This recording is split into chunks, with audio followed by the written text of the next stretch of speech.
नमस्कार। आप सबका स्वागत है supplement with Babita capsule energy का। जी हाँ, वो एनर्जी, वो अंदर का एक सुडौल पक्ष जो आपको जीवन सही तरीके से जीने का एक लक्ष्य देता है, प्रेरित करता है। वो सप्लीमेंट, वो एनर्जी कैप्सूल आप सबके साथ दिवाली के बाद आज मैं जुड़ रही हूँ। दीपावली के बाद थोड़ा आराम देने की तो आवश्यकता थी ही, क्योंकि सब अपने उत्सव मनाने में काफी जुटे हुए होते हैं परिवार के साथ। और दिवाली एक दिन का त्योहार नहीं है, दिवाली चलती रहती है। 5 दिन तक तो मुख्यता होती है और उसके बाद भी चलती रहती है। तो आज का जो टॉपिक है, आज की जो थीम है, इसका निश्चय मैंने तब लिया जब पिछली बार जब मैं आप सबके साथ साझा कर रही थी अपना एनर्जी सप्लीमेंट, तो किसी ने इसमें लिखा हुआ था कि गुस्से पे काबू कैसे करें, गुस्सा बहुत आता है, बहुत शॉर्ट टेम्पर्ड है। तो आज का जो सप्लीमेंट है वो इसी पक्ष को लेकर आपके साथ साझा करूंगी, अपना पक्ष। और आप अपना पक्ष रखिएगा ताकि हम समझें कि आप इसके बारे में क्या सोचती हैं। नमस्ते जुड़ने वालों को, और जो लोग जुड़ेंगे, नमस्ते आभा। बिल्कुल ठीक हूं मैं, और आप सब भी आशा करती हूँ बिल्कुल अच्छे होंगे। दिवाली के बाद ये जो कार्तिक का महीना चल रहा है, ठंड होने लगी है, और स्वेटर निकाल लीजिए। अपने आप को हर ऋतु में बचा के रखना है, जिसमें कि आपका खान पान एक महत्वपूर्ण रोल प्ले करता है। तो ये जरूरी है, क्योंकि ये cook and eat right group है। कुक यानी कि खाना सही तरीके से पकाना और उस खाने को सही तरीके से खाना। तो ये आवश्यक है कि हम जिस एनर्जी सप्लीमेंट की बात कर रहे हैं वो भी हमारे CRER इनिशिएटिव से जुड़ा हुआ है, या CE cook eat right, CERER जो भी कहिए, ईट राइट मूवमेंट है। तो इसमें आवश्यक है कि बाहरी तरीके से जो आपका बाहरी आवरण है, जिसमें खान आचार और विचार आते हैं, तो आपका जो खान पान है वो इसमें मुख्य अदा प्ले करता है। तो कोई भी आपकी समस्या है वो खान पान से सही हो सकती है, ऐसा नहीं है। खान पान एक तरीका है, सबसे ज्यादा जो मुख्य भूमिका निभाती है वो है आपकी मनोस्थिति। अगर आपकी मनोस्थिति अच्छी नहीं है तो कुछ भी फायदा नहीं करेगा, ना ही कोई खान पान, ना ही कोई योग, ना ही कोई दवाई, ना ही कोई चिकित्सा। तो ये जो मन की स्थिति है ना, मनस्थिति जिसको कहते हैं, जिसको ठीक करने वाले कहलाते हैं मनोचिकित्सक, है ना, मन के चिकित्सक। तो चिकित्सक के साथ जो मन की चिकित्सा करे, ठीक करे, वो होते हैं मनोचिकित्सक। दी सच बताओ, आपने हम लोगों को मिस किया कि नहीं? आप लोग, ये जो हमारे सदस्य हैं, हमारा जो ग्रुप है, ये मेरी जान है। तो अपनी जान के साथ मैं हमेशा रहती हूँ, इसलिए मैं किसी को भी मिस नहीं करती हूँ। और मिस तो उसको करते हैं जिसको भूल जाते हैं, है ना। तो आप सबका ध्यान, आप सबके लिए मैं कुछ अच्छा करूं, कुछ कर पाऊं, कुछ सिखा पाऊं, कुछ शेयर कर पाऊं, कुछ आपसे सीख पाऊं, ये हर समय मेरे जहन में रहता है। और ये 2-3 दिन का ब्रेक इसीलिए लिया, 14 तारीख के बाद आज 20 तारीख हो गई है, तो 5 दिन हो गए कम से कम। तो दिवाली के बाद फिर आपका अन्नकूट था, भैया दूज था, तो आप समझ लीजिए 17 तारीख तक, 15-16 तक तो दिवाली चल ही रही थी। इसलिए मैं आप सबको डिस्टर्ब नहीं करना चाह रही थी। आज अच्छे हैं, बस थकान हो गई, इसीलिए मुझे समझ में आ गया था कि सब थक गए होंगे और खूब धूमधाम रही। तो आज गुस्से पे बात करते हैं कि गुस्सा जो है वो कैसे उस पर काबू पाए। ये है हमारा आज का सप्लीमेंट। तो शुरू करते हैं आज की बातचीत से।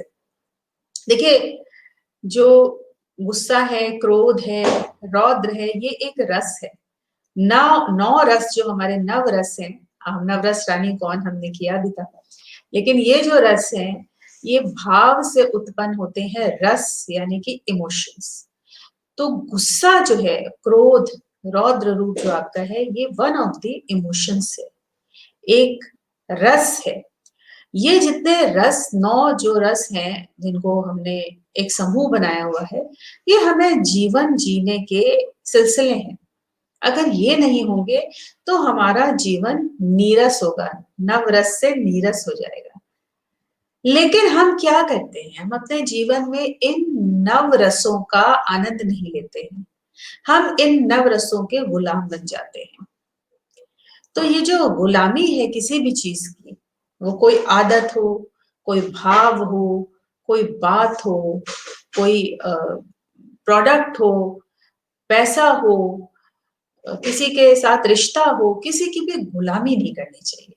आप जब उसको उसके अधीन हो जाते हो, तब वो आपके लिए खतरा है। तो गुस्सा भी एक ऐसा इमोशन है, एक ऐसा रस है। राधे राधे सुनीता, नमस्ते सभी को, नमस्ते। और हम गुस्से पे काबू की आज बात कर रहे हैं। और अब तक मैंने ये बताया कि जो नव रस है, 9 रस है, उसमें से क्रोध एक रस है। रस जो है वो भाव से उत्पन्न होता है, और ये रस जो है हमें जीवन जीने के लिए एक आनंद का जरिया है। और इस आनंद के जरिए के अगर हम गुलाम बन जाते हैं, अगर हम इनके अधीन हो जाते हैं, तब ये हमारे लिए खतरा पैदा करते हैं। और गुस्सा उसमें का सबसे बड़ा खतरा है। देखिए, गुस्सा जो है वो हमारे शरीर के लिए, ये जो रस बने हैं, वो इतना आवश्यक है। अगर ये हमें एक अपने आप को बचाने का एक तरीका है।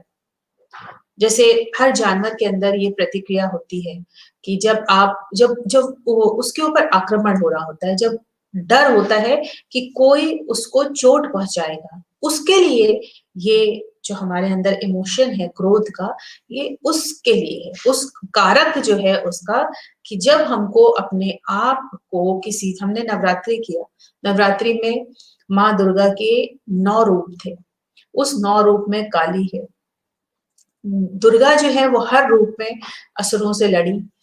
तो ये जो लड़ने की प्रतिक्रिया है, या जो हमारे देव हैं या सुर हैं, ये सब जो है दानवों से लड़ते थे और बचाते थे जनता को, प्रजा को, लेकिन कभी ये आक्रमण नहीं करते थे। इसीलिए भारत देश अपने आप में एक बहुत बड़ी उसकी संपत्ति है, बहुत बड़ी निधि है, धरोहर है, कि भारत देश कभी किसी पे आक्रमण नहीं करता एज अ देश।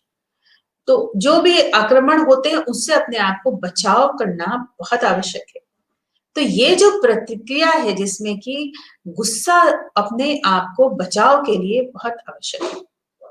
कोई आपके ऊपर अगर हमला कर रहा है तो आपको अपना बचाव करना पड़ेगा, और उसके लिए गुस्से का इमोशन काम आता है। लेकिन गुस्सा जब हम छोटी छोटी चीजों के ऊपर, कि ऐसे क्यों करता है इंसान गुस्सा, सबसे पहले हमें ये समझना पड़ेगा कि गुस्सा करते क्यों है। अगर हम इन चीजों को, हमें अगर शुरू से स्कूल्स में ये बातें बता दी जाए तो जीवन जीना बड़ा आसान हो जाए, तो तब तो ये सब बातें होती नहीं। नमस्ते रश्मि, नमस्ते अनीता, और जो भी सब अभी तक जुड़ गए हैं, आप सभी का स्वागत है। तो जब हम कोई हम पे कोई आवेश में होता है, हम मैं बात कर रही थी, नमस्ते करने के चक्कर में फ्लोर टूट जाता है। तो हम गुस्सा क्यों करते हैं? गुस्सा इसलिए करते हैं कि जब कोई वो काम नहीं करता जो हम जिस तरीके से चाहते हैं। हम हर दिन कुछ ना कुछ नया सीख रहे होते हैं। मैं भी गुस्सा करती हूँ। माँ बच्चे पे गुस्सा करती है, पति पत्नी पे करते हैं, पत्नी पति पे करती है, माता पिता से बच्चे गुस्सा होते हैं। कोई ऐसी सिचुएशन जिसमें कि वो आपके अनुसार नहीं हुई है, तब आपको उस चीज पे गुस्सा आता है। ट्रैफिक पे गुस्सा आता है, कर्मचारियों पे गुस्सा आता है, बॉस अपने एम्प्लॉइज पे गुस्सा करते हैं। तो ये क्यों करते हैं? पहली बात, जो गलत जो इसका अर्थ है, जो गुस्सा जो है जब नेगेटिव की तरफ जाता है, किसी भी चीज की अति बुरी होती है। जैसा कि मैंने कहा कि हर इमोशन, पहले तो उसको ऐसे इमोशन आपको समझना पड़ेगा, उसको प्यार करना पड़ेगा कि 9 रस है, 9 रसों में से एक रस जो है वो क्रोध है। लेकिन जब किसी भी चीज की अति हो जाती है, जब हम उसके नकारात्मक तत्व पहुंच जाते हैं, तो वो हमारे लिए खतरनाक हो जाता है। तो हमें ये देखना है कि हम किसी भी स्थिति को, किसी भी सिचुएशन को किस तरीके से सकारात्मक रूप से उसके साथ हम डील कर सकते हैं। तो सकारात्मक रूप से उसके साथ निपटाने के लिए, निभाने के लिए हमको खुद को देखना पड़ेगा। क्योंकि जब हम किसी भी भाव की अति करते हैं, तो क्या होता है कि उसकी प्रतिक्रिया हमारे शरीर पे सबसे अधिक होती है। कहते हैं और साइंटिफिकली प्रूवन भी है कि जब आप आवेश में होते हैं, जब आप गुस्से में होते हैं, तो आपके पूरे खुद के शरीर में जहर फैल रहा होता है, दौड़ रहा होता है। आप उस समय अपनी हालत देखिए, अगर आपके पास उस समय बीपी की मशीन है या आप उस समय आपके घर में कोई चिकित्सक है, डॉक्टर है, तो आप उनसे फौरन चेकअप कराइए। ब्लड प्रेशर तुरंत आपका जो है वो हाई होता है। अटैक आने के बहुत सारे चांसेस होते हैं, पैरालिसिस के बहुत सारे चांसेस होते हैं। आप एक पागलपन की हद तक पहुंच जाते हैं।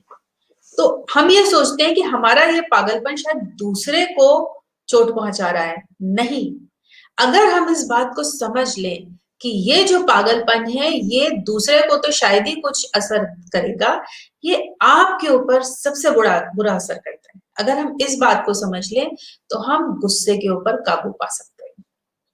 क्योंकि जब हमको पता है कि कोई चीज हमारे लिए हार्मफुल है, जैसे कि मैं कहती हूँ कि जंक फूड है, वो आप खरीद लीजिए, खा लीजिए किसी को खुश करने के लिए, लेकिन आपका जो ये शरीर है, ये फट से रिवोल्ट करेगा। बीमारी के रूप में शरीर बढ़ जाएगा, आपको जो पौष्टिक तत्व हैं वो मिलेंगे नहीं, धीमे-धीमे शरीर सड़ने लगेगा। आपका इंजेशन, डाइजेशन और एक्सक्रीशन तीनों प्रोसेस जो चक्र है, वो सही तरीके से घूमेगा नहीं। तो इसी तरीके से अगर आप समझ लें कि ये जो गुस्सा है, ये जो क्रोध है, ये जो आवेश है, ये जो रौद्र रूप है, जो कि भयंकर रूप ले लेता है कभी-कभी, कि हम उस स्थिति से अ, उसके अधीन हो जाते हैं, तब ये सबसे ज्यादा जहर तो आपके खुद के शरीर में फैला देता है।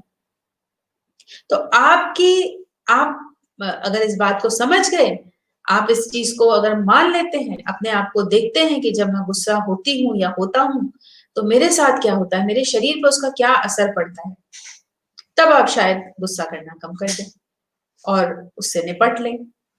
ट्रैफिक लाइट में जा रहे हैं, ट्रैफिक में पीछे से कोई हॉर्न मारे जा रहा, मारे जा रहा, मारे जा रहा, बहुत गुस्सा आती है कि किस किस तरीके के लोग हैं। या जब आप सड़क पे गाड़ी चला रहे होते हैं, लोग पागलपन की तरह गाड़ी चलाते हैं, कहीं इधर ठोक देंगे, पार्किंग में आप देखिए, छोटी-छोटी चीजें होती हैं। कोई आपसे बहुत गंदी तरीके से बात करता है, आप उतने ही उससे भी ज्यादा तेज, क्योंकि हमें ये लगता है कि कोई हम पे हावी कैसे हो गया। तो उसके लिए सबसे आसान इमोशन जो है वो हमारा गुस्सा होता है, कि हम गुस्से के द्वारा दूसरे को दिखा देते हैं कि हम तुमसे बड़े हैं, तुम गुस्सा कर सकते हो, तो हमारे पास भी वो इमोशन है, हम भी गुस्सा कर सकते हैं। तो ये जो इमोशन है, जिसको जीतने का एक हथियार लोग बना चुके हैं, अगर उनको ये समझ में आ जाए कि जो गुस्सा करता है वो सबसे बड़ा हारा हुआ इंसान है, सबसे बड़ा गुलाम है, क्योंकि वो अपनी कमी को गुस्से के द्वारा पूरा कर रहा है। अगर हम ये समझ लें कि ये उसके अंदर के डर हैं कि कहीं कोई मुझको कमजोर ना समझ ले, क्योंकि वो कमजोर है। जो कमजोर होता है वो ही गुस्से के दम पे किसी दूसरे को नीचा दिखाता है। तो ये अधिक गुस्सा करने की जो ये प्रतिक्रिया है, जो कि अनुवांशिक भी होती है, यानी कि जेनेटिक भी होती है। कहते हैं ना, इसका गुस्सा अपने दादाजी पे गया है या अपनी नानी पे गया है या नाना पे गया है या मामा पे गया है, होता है, ये अनुवांशिक होता है। तो अनुवांशिक है तो क्या हुआ, आपको अगर पता है कि कोई चीज आपके लिए अच्छी नहीं है, तो आप उसके ऊपर काम करेंगे। आप सड़क पे चल रहे हैं और सामने कीचड़ है, तो आप कीचड़ से बच के निकलेंगे ना। अगर आपको ये पता चल गया कि ये जो भाव है हमारा, ये हमारे लिए कीचड़ का काम कर रहा है, हम उसमें पैर डालेंगे तो हमारा ही पैर गंदा होगा, तो आप नहीं डालोगे, आप उससे बच के निकलोगे। तो ये जो प्रश्न है गुस्से से लेके, और इतना सारा स्ट्रेस मैनेजमेंट, एंगर मैनेजमेंट, ये सब कॉर्पोरेट्स में ये सब चलता है। मैंने भी कॉर्पोरेट में 8 साल काम किया। कुछ नहीं है इसमें, सिर्फ अपने आप को देखना है। आप अपने सामने हमेशा एक शीशा लेके रखिए, और शीशा रखिए और उसके बाद उसको कहिए कि इस शीशे में कौन दिख रहा है, शीशे में आप दिख रहे हैं, इस शीशे में आपका शरीर है, इस शीशे में आपका आपका रूप है। उस रूप को आपने कैसा बना के रखना है, कितना सुंदर बना के रखना है, कितना सौम्य बना के रखना है, कितना हंसमुख बना के रखना है। अपने आप से कमिटमेंट कीजिए कि मैं अपनी जिंदगी खुशनुमा बिताना चाहती हूँ या चाहता हूँ। ये मेरी लाइफ है भाई, मैं इसके अंदर कोई स्ट्रेस नहीं लाना चाहती। कोई कुछ नहीं कर सकता है। अगर आप एक बार निश्चय कर ले कि चाहे कुछ हो जाए, मैं अपना अपना शांत रूप जो हूँ वो उसको वैसे ही रखूंगी। बहुत मुश्किल है, मैं जानती हूँ बहुत मुश्किल है, कहना बहुत आसान है, लेकिन करना उतना मुश्किल नहीं है जब आप उससे जान पहचान कर ले। जब तक हमारी जान पहचान नहीं होती, जब तक हम चीजों को देखते नहीं है इस नजरिए से, जिस नजरिए से मैं आपसे आज बात कर रही हूँ, तब तक बहुत मुश्किल है। लेकिन जब हम नजरिया बदल लेते हैं, जब हम देखना शुरू कर देते हैं कि ये कमजोरी है, ये बहुत बड़ी कमजोरी है, किसी भी चीज की अति बहुत बड़ी कमजोरी है, चाहे वो खान पान को लेके हो, चाहे वो रहन सहन को लेके हो, चाहे वो बातचीत को लेकर। आप कुछ लोगों को देखिए वर्बल डायरिया होता है। वर्बल डायरिया मतलब कि इतना बोलते हैं, इतना बोलते हैं, इतना बोलते हैं, और कोई भी मतलब अगर कोई ज्ञान की भी बात हो तो वो एक एक हद से ज्यादा कोई उसको नहीं सुनेगा। तो हर चीज की एक हद होती है, एक सीमा होती है, और उस सीमा को जब आप पार कर लेते हैं तो वो आपके पर्यावरण को दूषित करती है ना? तो और कोई प्रश्न? जहां प्यार होता है वहीं गुस्सा भी आता है। बिल्कुल सही बात कही कि जहां प्यार होता है वहां गुस्सा भी आता है, सभी को आता है। तो गुस्से का एक जैसे कि मैं भी गुस्सा करती हूँ, बहुत सारे ऐसे मौके आते हैं और आप लोगों को पता भी है। तो मैंने सबसे पहले इस पूरे एपिसोड में यही कहा कि ये एक बहुत सुंदर इमोशन है, रस है। भाव से रस उत्पन्न होता है, तभी नव रस में गुस्से और क्रोध को जगह दी गई है। एक बहुत बड़ा इमोशन है जो आपको प्रोटेक्ट करता है, आपका बचाव करता है। माँ दुर्गा ने माँ काली का रूप लेके सभी देवताओं को बचाया, असुरों से इस धरती को बचाया। अब उसके जो मैंने आपको रूप दिए कहानी के अनुसार, तो उसको वहीं तक रखिए। जब वो आपको हानि देने लगे, जब वो आपके लिए जहर बन जाए, जब वो आपके शरीर को खराब करने लगे, तब वो सही नहीं है। गुस्सा वहां तक सही है, माँ बाप को बच्चों पे गुस्सा करना पड़ता है, वो क्रोध करना पड़ता है उस हद तक जहां की बच्चा जो है उसकी ग्रोथ की उम्मीद हो। जहां पे उसको हीन भावना आप उस क्रोध से ग्रस्त कर दोगे, वो क्रोध कर दोगे जो उसके जीवन में आगे उसके पनपने में रुकावट बनेगा, तब वो क्रोध गलत है। वो तरीका क्रोध का गलत है। क्रोध के तरीके होने चाहिए। क्रोध के अंदर अगर किसी की अच्छाई छुपी हुई है और वो अच्छाई आप बता रहे हो कि हम क्रोध का ये कारण है, तब तो वो क्रोध जो है एक एक निधि है, एक खजाना है। लेकिन अगर वो क्रोध किसी को नीचा दिखाने के लिए है, अगर वो क्रोध किसी को गुलाम बनाने के लिए, अगर वो क्रोध आप ये सोच के कर रहे हो कि आप बहुत ऊंचे स्थान पे बैठे हुए हो और बाकी सब लोग जो है वो आपके सेवक सेविकाएं हैं, नौकर हैं, चाकर हैं, तब वो क्रोध जो है एक गलत रूप है। तो हर चीज का सकारात्मक और नकारात्मक रूप होता है। नकारात्मक रूप से बचने के लिए आपको खड़े होके खुद को देखना पड़ेगा शीशे में कि ये रूप मेरा कहाँ तक जा रहा है, कहाँ तक ये सक्रिय रूप में है। और चूंकि गुस्सा जो है या कोई भी भाव की जब अति होती है तो वो दूषित करता है आपको, आपके शरीर को और आपके पर्यावरण को। और जब आपका पर्यावरण दूषित होता है तो आप भी दूषित होते हैं, सब कुछ दूषित हो जाता है। तो इस प्रदूषण से बचना चाहिए और खुश रहिए, खुश रहने का प्रयास कीजिए। प्रयास तभी करेंगे जब आप इस चीज को पहचानेंगे, जब जान पहचान करेंगे, जब अपने गुस्से से आप प्यार करेंगे कि ये जो मेरी एक खजाना ना, इसको मैंने चैनलाइज करना है। चैनलाइज कैसे करना है? अच्छे अच्छे काम करके। जब गुस्सा आता है, कहते हैं ना, बहुत सारी चीजें आप लोग को बताई जाती है, सांस लो, डीप ब्रीदिंग करो, मेडिटेशन करो, क्रिएटिव करो, बाहर निकल जाओ, प्रकृति के साथ बात करो। ये सब काम करता है, बिल्कुल काम करता है। आप अपना मूड बदल लो, आप दूसरे कमरे में चले जाओ, नहाने चले जाओ, फूलों के बीच बैठ जाओ। लेकिन हम इतने ज्यादा जुटे रहते हैं उस थ्रिल, लोग आनंद उठाते हैं गुस्से का। इतना ज़्यादा वो इन चीज़ों का नशा उनको चढ़ चुका होता है और इसीलिए इतना टेररिज़्म है, इसीलिए इतना ऐसे समुदाय बने हुए हैं जहाँ पे हर समय मार-काट की बात होती है। इसी चीज़ का मोटिवेशन दिया जाता है। तो हमें पहचानना होगा, इस इमोशन से जान-पहचान करनी होगी, इस इमोशन के खतरनाक रूप से बचना होगा, इस इमोशन के पॉज़िटिव पक्ष को पहचानना है और किस तरीके से उसको प्रकट करना है। क्योंकि अगर आप बच्चों के साथ या अपने घर में अपने पार्टनर के साथ, बच्चों के सामने या ऐसे भी गुस्सा कर रहे हैं, अ, अनशन बक रहे हैं, तो वो लाइफ में अपने डील करने के लिए, लाइफ में आगे चलने के लिए गुस्से को अपना ढाल बना लेंगे और वो ये सीख जाएँगे कि यदि आपको कुछ काम करवाना है या मनवाना है या अपनी सुपीरियॉरिटी दिखानी है, तो गुस्सा बहुत काम आता है। और अगर वो इस पथ पे चल दिए, तो क्योंकि गुस्से से काम जो है आगे जीवन में नहीं चलने वाला है। आपके लिए कोई शायद डर के मारे कुछ समय कर दे, लेकिन आपके लिए जो नेगेटिव एनर्जीज़ पैदा होती जाएँगी, आप अपने लिए इकट्ठा करते जाओगे अपनी बॉडी में, वो आपके लिए ही बहुत बड़ा खतरा होंगी, हर तरीके से और वो निकलेंगी, वो आपके शरीर में दिखेंगी, आपकी बीमारी बन के दिखेंगी और वो पूरा शरीर आपका प्रदूषित हो जाएगा, आपका जीवन प्रदूषित हो जाएगा। शुद्ध झूठ पर गुस्सा आता है, गलती नहीं होने पर भी सुनाते हैं तब बहुत गुस्सा आता है। मैं बिल्कुल ऐसी बहुत सी सिचुएशंस होती हैं लेकिन आपको ये समझना है कि अ, आपको गुस्सा आ रहा है ना झूठ के ऊपर, अगले इंसान के पॉइंट ऑफ व्यू से अगर आप देखेंगे तो अ, उनके लिए वो नहीं है सही। मतलब आप अपना बेंचमार्क क्यों बना रहे हो? आप अपना मापदंड क्यों बना रहे हो? और हम जब अपने को ही नहीं समझ पाते हैं, इतना समय लग जाता है हमें खुद को समझने में, तो हम दूसरे को कैसे समझ सकते हैं? यही बात दूसरे पे भी लागू हो सकती है। एक घर में रहते हुए जहाँ हम पले-बड़े होते हैं, हमारे माँ-बाप हमको बहुत अच्छे से नहीं समझ पाते हैं बहुत अरसे तक।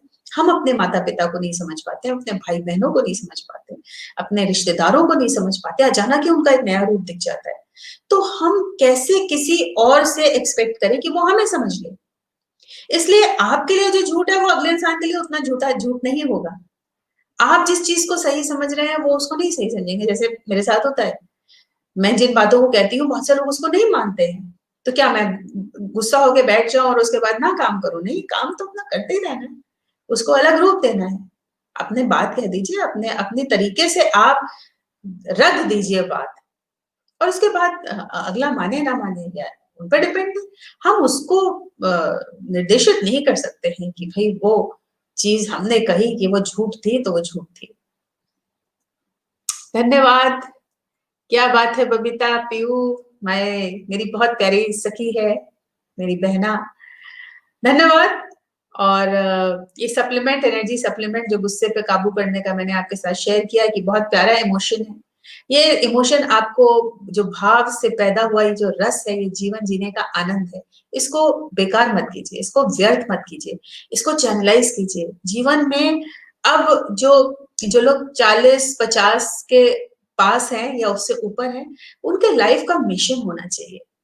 उनको ये सोचना है कि वो जो जीवन है यहाँ पे, अब परिवार से अगर आप अ, निवृत्त हो चुके हैं, उन ड्यूटीज़ को आप ठीक से अदा कर चुके हैं, तो अपने समाज के लिए, अपने देश के लिए और उससे पहले यदि आपको अपने लिए कुछ करना है, अपने लिए आप समय निकाल ही नहीं पाए कभी बचपन में, भागते-दौड़ते रहे माता-पिता की दौर के इर्द-गिर्द, उसके बाद फिर जवान हुए, पढ़ाई-लिखाई हुई, शादी हो गई, फिर बच्चों में लग गए। तो अब अगर आपको कुछ समय मिला है तो अपने ऊपर आप उस समय को लगाइए, वो चीज़ें कीजिए, वो सीखिए, गाइए, नाचिए, खाना पकाइए, जो करने का मन करता है वो कीजिए। रेडियो सुनिए, टेलीविज़न देखिए, किसने रोका है? और यदि हम ये सोचते रहें कि कोई हमें कहेगा, कोई हमारे बारे में सोचेगा, कोई हमें पूछेगा, तो वो आ जाए वक़्त तो बहुत अच्छी बात है, नहीं आएगा तो क्या आप अपना जीवन ऐसे ही बीतने देंगे? नहीं, ये आपकी ज़िंदगी है, ये आपकी फ़िल्म है, आपके जीवन की फ़िल्म है। इस फ़िल्म को ट्रेजेडी नहीं बनाना है, इस फ़िल्म को सस्पेंस नहीं बनाना है, इस फ़िल्म को थ्रिलर नहीं बनाना है। इस फ़िल्म को एक बहुत बड़ा पॉज़िटिव सुपर ब्लॉकबस्टर बनाना है, राइट? तो उसको ब्लॉकबस्टर सुपर डुपर हिट बनाने के लिए आपको उसके ऊपर काम करना पड़ेगा और गुस्से का जो भाव है उसको चैनलाइज़ करना पड़ेगा एक अच्छी दिशा में। क्योंकि क्रोध बहुत ज़रूरी भी है, सही तरीके से यदि किया जाए, ये सोच के किया जाए कि उस क्रोध में छुपी है किसी की अच्छाई, वहाँ तक तो ठीक है। लेकिन जब वो क्रोध किसी को नीचा दिखाने के लिए, किसी के ऊपर जय पाने के लिए, किसी को पराजित करने के लिए, वो फिर आपके लिए ही वो नकारात्मक बन जाएगा, आपको ही वो ज़हरीला बना देगा और आप फिर ज़हरीली या ज़हरीला बन के दूसरों को डसना शुरू कर देंगे और सब तरफ विष फैल जाएगा। तो ये जो क्रोध का विष हमारे समाज में इस समय दूषित कर रहा है समाज को, देश को, विदेश को, पर्यावरण को, इस विष से हम सबको बचना है और बचाना है। नमस्ते माधुरी, धन्यवाद। आप सबके कमेंट्स मैं पढ़ रही हूँ और फ़ेसबुक पे जाके बाकी सब भी पढ़ूँगी। कैसा लगा आपको आज का सप्लीमेंट, एनर्जी सप्लीमेंट?